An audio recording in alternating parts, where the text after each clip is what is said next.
संवत 2078 की आप सभी को हृदय से मंगल कामनाएं। चैत्र शुक्ल पक्ष प्रतिपदा 13 अप्रैल 2021 से नव संवत्सर प्रारंभ हो जाएगा, जो कि 1 अप्रैल 2022 तक चलायमान रहेगा। और वैसे भी आप देखिए कि अप्रैल, मई और जून महीनों में ग्रहीय व्यवस्थाओं में प्रमुख परिवर्तन सामने आ रहे हैं, जिसको यहाँ सामने रखने की आवश्यकताएं थी। हम हर वर्ष की भांति अंग्रेजी नववर्ष के साथ में वार्षिक वर्षफल लेकर उपस्थित होते हैं। वो एक अंग्रेजी कैलेंडर की स्थिति है, किंतु यदि हम यहाँ फाइनेंशियल ईयर की भी बात करें, FY 21-22 की बात करें, तो उसके बेस को भी यहाँ पर लिया जा सकता है। साथ ही साथ में मन में एक उत्साह रहता है कि ये जो संवत्सरीय स्थितियाँ हैं, इसके साथ में आपके सम्मुख एक बार पोजीशंस को रखने का प्रयास करें।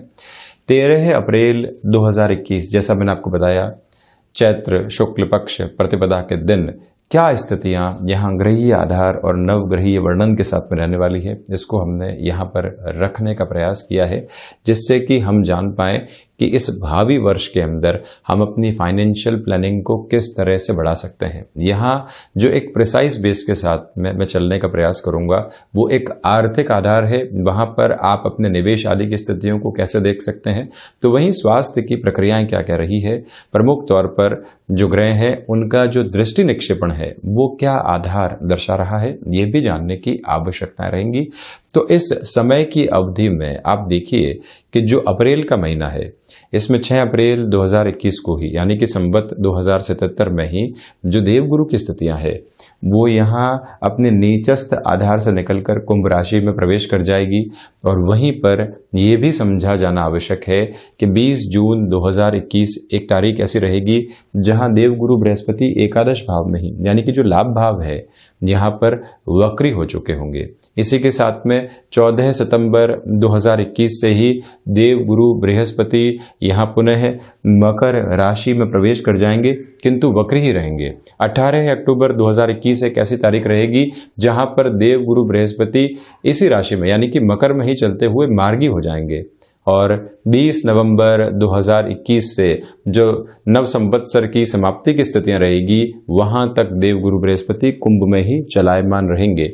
अब यहाँ देवगुरु बृहस्पति की स्थितियों को जानना इसलिए आवश्यक है कि इनकी जो दृष्टि है वो पराक्रम भाव पर रहेगी, जहां से हम कॉर्पोरेट की पोजीशंस को भी देखते हैं, मन के भीतर के उत्साह और साहस को भी देखते हैं। यहाँ पंचम भाव के ऊपर रहेगी, यानी द्वितीय त्रिकोण के ऊपर देवगुरु का नियंत्रण रहेगा। शिक्षा के आधार पर ये स्थिति मजबूत है।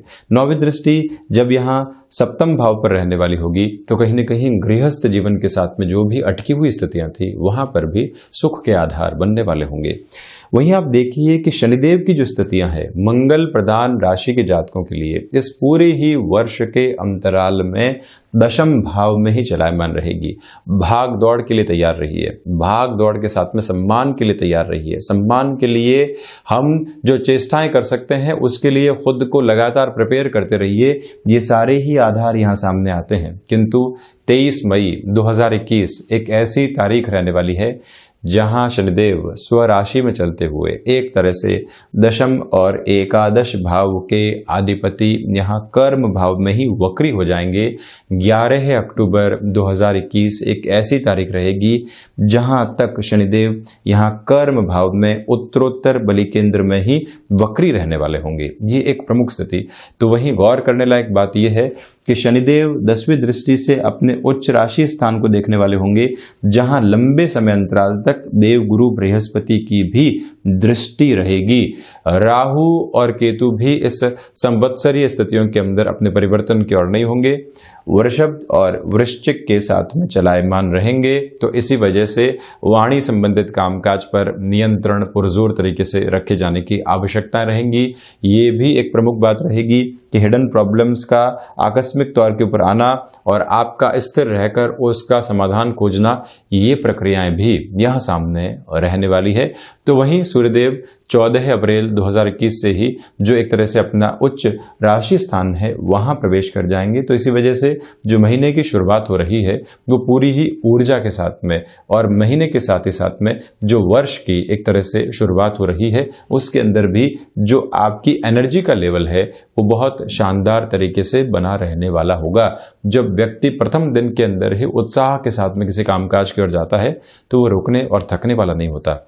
इसी वर्ष की एक प्रमुख प्रक्रिया यह भी है कि जो मंगल की स्थितियां हैं वो अंगारक से बाहर निकलकर यहाँ पराक्रम भाव में आ चुकी होंगी और 45 दिनों के साथ में चलने वाला मिथुन राशि के साथ में जो एक क्रम है यहाँ शुरुआत से ही आपके पराक्रम में वृद्धि करेगा। मैं उन सारी ही संभावनाओं के बारे में अपनी बात को रखने का प्रयास कर रहा हूं जहां से हम ऊर्जा को महसूस कर रहे हैं। सर्वप्रथम जो शुरुआती स्तर है वहीं से आप इस वर्ष में वाणी पर नियंत्रण रखने का प्रयास जरूर कीजिएगा। कोई भी कमिटमेंट करते हैं अपने बिजनेस के अंदर जहां से आपका एक आधार जुड़ा हुआ है, आपके नाम की प्रतिष्ठा जुड़ी हुई है, वहां रिकैलकुलेट होने की रिक्वायरमेंट रहेगी। ये सेकंड हाउस के राहु की वजह से नजर आता है। तो वहीं पारिवारिक जनों के साथ में कोई भी अटकी हुई स्थितियां थी या रिश्तों में मन मुटाव था, उसमें सुधार कैसे लाया जा सकता है, इस प्रक्रिया पर भी आप गौर कीजिए। वर्ष में यह ध्यान रखने की आवश्यकता। किंतु यहां सेकंड हाउस के राहु होने की वजह से जो व्यापार में रुपया और पैसा अटकता है उसकी संभावनाएं कम रहेंगी। कई बार व्यक्ति रिश्ते खराब कर देता है किंतु अपने अटके हुए रुपए और पैसे को रोटेशन में लेकर आने की कुव्वत को संजोता है।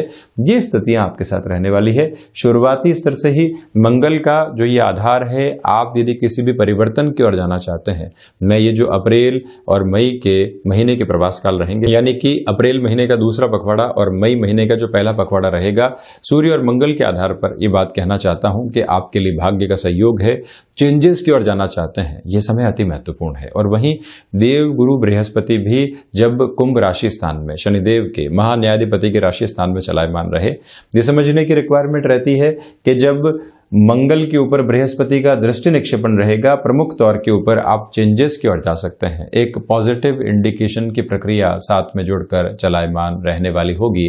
और ये भी ध्यान रखा जाए, कोई भी प्रमोशन अटकी हुई है, आप उस प्रमोशन को लेने के बाद में भी चेंजेस की ओर जाते हैं, तब भी ये जो लगभग 20 जून तक का समय अंतराल है, ये अवधि विशेष के साथ में बेहतर परिणामों को रखने वाला रहेगा।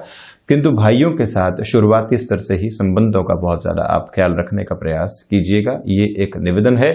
तो वहीं पर जो अष्टम भाव के केतु की स्थितियां चलायमान रहेगी, इसके साथ में जो रिसर्च संबंधी कामकाज है वहां से मन में उकताहट आ सकती है, छोड़ दिया जाए, पुनः किसी और रास्ते की ओर बढ़ा जाए।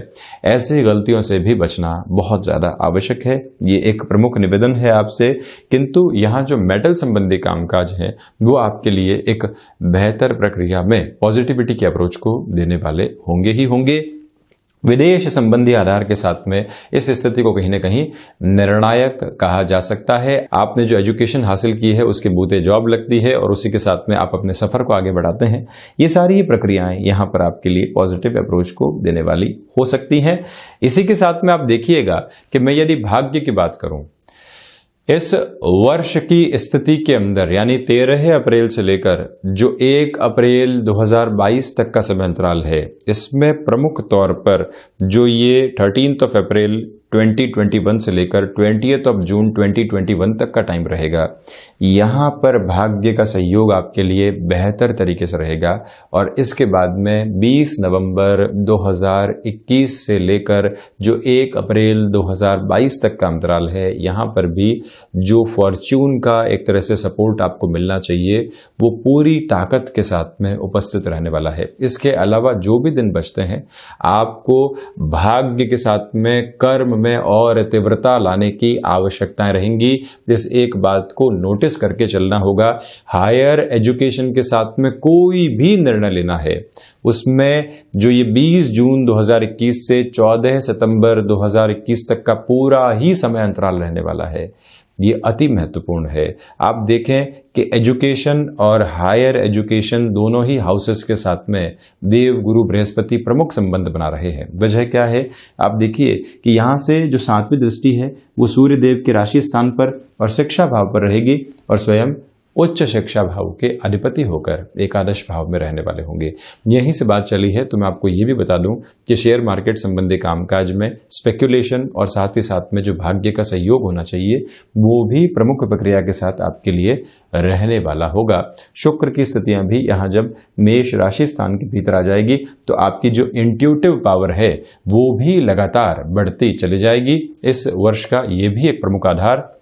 नौकरी पेशा जीवन में पुनः आप सक्रियता के प्रयास कर रहे थे तो वहां पर भी स्थितियां बेहतर। अब आप देखिए कि जब भी व्यक्ति किसी परिवर्तन की ओर जाए तो मन के भीतर एक उजास होनी चाहिए कि यहाँ कंफर्ट जोन छोड़ना है, भागने दौड़ने की तैयारी रखनी है। 50-52 वर्ष की उम्र हो चुकी है, अब आप परिवर्तन की ओर जा रहे हैं तो वहां ये सोचने की आवश्यकता है कि जो मेंटल लेवल के ऊपर स्ट्रेस अब पूरे ही परिवार को लेकर बनने लगे हैं और कहीं ना कहीं शारीरिक थकावट भी बनने लगी है, यहाँ खुद को री एनर्जाइज कैसे किया जाए। शनिदेव की स्थितियां जब भी यहाँ दशम भाव के साथ में जुड़ी होती है, इस बात को स्मृतियों में अंकित करके चलना चाहिए कि ये समय भाग दौड़ के साथ में स्वीकारोक्ति का है। व्यक्ति शाम को थक सकता है किंतु सुबह उठकर पुनः कहेगा कि अभी थकना नहीं है, अभी जद्दोजहद को आगे बढ़ाना है। ये पूरी ही प्रक्रिया सफलता के नियामक आधार को रचने वाली होती है, उसी बूते आप चलने वाले होंगे। और जिस भी कार्य क्षेत्र में आपने कदम आगे बढ़ा दिया वहां एक स्थिरता रखते हैं। मंगल की ये विशेषता है कि आप एक कामकाज में जुड़ जाते हैं, उसके बाद लगता है कि शायद यहां सफलता नहीं मिलेगी, पुनः मुड़ के आ जाते हैं। किंतु शनिदेव का दृष्टि निक्षेपण जहां पर भी रहता है वहां से एक उजास मन में रहती है कि जो कामकाज शुरू कर दिया है उसमें सफलता के आधार को ही देखेंगे। और ये स्थितियां आपके लिए बेटरमेंट के साथ में चलने वाली होगी। ये एक प्रथम दृष्टि गोचर स्थिति है कि गृहस्थ के अंदर शनिदेव की दृष्टि अपने उच्च राशि स्थान पर है, किंतु देव गुरु बृहस्पति की भी अमृतमय दृष्टि अपने एक तरह से 9वें आधार के साथ में चलने वाली होगी, यानी 9वीं दृष्टि यहाँ सप्तम भाव के साथ रहेगी। तो इसको भी बेटरमेंट में लिया जा सकता है। जहां पर देव गुरु बृहस्पति की दृष्टि है व्यक्ति सामंजस्य स्थापित करता है। आप कामकाज के लिए भागदौड़ कर रहे हैं और गृहस्थ से एक सहयोग मिलता है और कहा जाता है कि आप अभी खूब भागिए दौड़िए, हम आपके सपोर्ट के अंदर पूरे तरीके से हैं। और वहां पर व्यक्ति और ज्यादा कृतज्ञता के भाव के साथ उस रिश्ते में भी होता है। परंतु वहीं सेल्फ जस्टिफिकेशन के अंदर आ जाए कि मैं समय नहीं दे पा रहा हूं, इसके पीछे वजह परिवार है, मैं क्या करूं, तो वहां से रिश्तों में क्लैशेस आते हैं। ऐसी स्थितियों से आप दूर रहने वाले होंगे। ये भी एक प्रमुख प्रवृत्ति यहां पर नजर आती है। जो एक और आधार यहां पर रहेगा वो ये है कि शनिदेव की जो तीसरी दृष्टि है वो व्यय भाव के ऊपर है। आकस्मिक खर्चे निकल कर आ सकते हैं। कोई भी पुरानी जमीन संबंधी सौदेबाजी लंबे समय से अटकी हुई थी, जहां मन माफिक प्रक्रियाओं के साथ में आप नहीं चल पा रहे थे, तो एक समय नोट करने की रिक्वायरमेंट है। 23 मई जहां शनिदेव अपने वक्रगत आधार में आ चुके होंगे, वहां से लेकर जो लगभग 11 अक्टूबर 2021 तक का समय अंतराल है, ऐसी सारी ही प्रक्रियाओं के अंदर बेहतरी को लेकर आएगा। माता के स्वास्थ्य को लेकर आप ज्यादा ख्याल रखिएगा। हालांकि 14 सितंबर से 20 नवंबर 2021 के मध्य रिलीफ रहेगी, किंतु इसके अलावा दुविधाओं की स्थितियां थोड़ी सी आ सकती है, वहां से नियंत्रण की दरकार है। यात्रा संबंधी कामकाज के अंदर बेहतरी बनी रहेगी। स्वास्थ्य की यदि मैं बात करूं तो 14 सितंबर 2021 से जो 20 नवंबर 2021 तक का समय अंतराल है, वहां हमको बहुत ज़्यादा सुधार की अपेक्षाओं के साथ में चलना चाहिए। वजन का बढ़ना और जो लिवर संबंधी समस्याएं कई बार हल्के फुल्के तौर पर निकल कर आती है, उससे सावधान रहने की भी पूरी आवश्यकताएं यहाँ पर रहने वाली है। ये एक रिक्वेस्ट करूंगा। हालांकि यहाँ जो भी ऋण आदि के स्वरूप को आप जीवन में आगे बढ़ाते हैं, ये ध्यान रखिएगा कि 16 अप्रैल के बाद से कोई भी ऐसा निर्णय आप यदि 14 मई तक लेना चाहते हैं तो वहां ऐसी शुरुआत की ओर बढ़ना आपके लिए हितगामी रहेगा। शुरुआत से ही आत्मविश्वास में वृद्धि है, धनागमन ठीक ठाक स्तर के ऊपर है, पराक्रम में वृद्धि रहेगी, मानसिक सुख की स्थितियों में कर्म के साथ में जुड़ाव है। 14 सितंबर से 20 नवंबर तक वहां वृद्धि है। तो वहीं क्षमताएं पूरे ही वर्ष आपको सहयोग देने वाली है। संतान पक्ष की ओर से सुखद खबरें। और इसी के साथ में जो षष्ठ भाव की बात करूं, जो रोग की मैंने यहां पर बात की, उससे ख्याल रखें। इसके अलावा जो स्थितियां हैं वो बेहतर है, शत्रु हावी होने वाले नहीं होंगे। और वहीं सप्तम भाव गृहस्थ के साथ में सामंजस्य बना रहेगा। हालांकि ईगो के क्लैशेस सामने हैं। जो भी कामकाज करेंगे स्थिरता के आधार यहां बने रहने वाले होंगे। नौकरी से व्यापार की ओर शिफ्ट होना है या व्यापार से पुनः कुछ समय के लिए नौकरी की ओर जाना है, ये निर्णय भी यहां पर आप 20 जून से लेकर 14 सितंबर तक लेने वाले हो सकते हैं। अष्टम भाव के साथ में हिडन प्रॉब्लम्स आएंगी और जाएंगी। तो वहीं भाग्य का सहयोग इस पूरे ही नव वर्ष की स्थितियों के साथ में मंगलकारी आधार को बनाएगा। भाग दौड़ में थकान नहीं है, इच्छा शक्ति का अभाव नहीं, किंतु पिता के साथ छोटी छोटी बातों में क्लैशेस निकल कर आ सकते हैं। ये एक दशम भाव का आधार है। तो वहीं पर सर्वांगीण लाभ की प्रक्रियाएं ठीक ठाक स्तर पर चलेंगी। जो शुरुआत से ही अनिद्रा संबंधी स्थितियां परेशान कर रही थी उसमें भी कमी आती चली जाएगी। अनर्गल खर्चों से इस पूरे ही वर्ष सावधान रहने का प्रयास आप कीजिएगा। ऐसे ही चर्चाएं निरंतर जारी रहेंगी और हम अपने पूरे प्रयासों के साथ आप तक पहुंचते रहेंगे। तब तक के लिए हार्दिक आभार और शुभकामनाएं।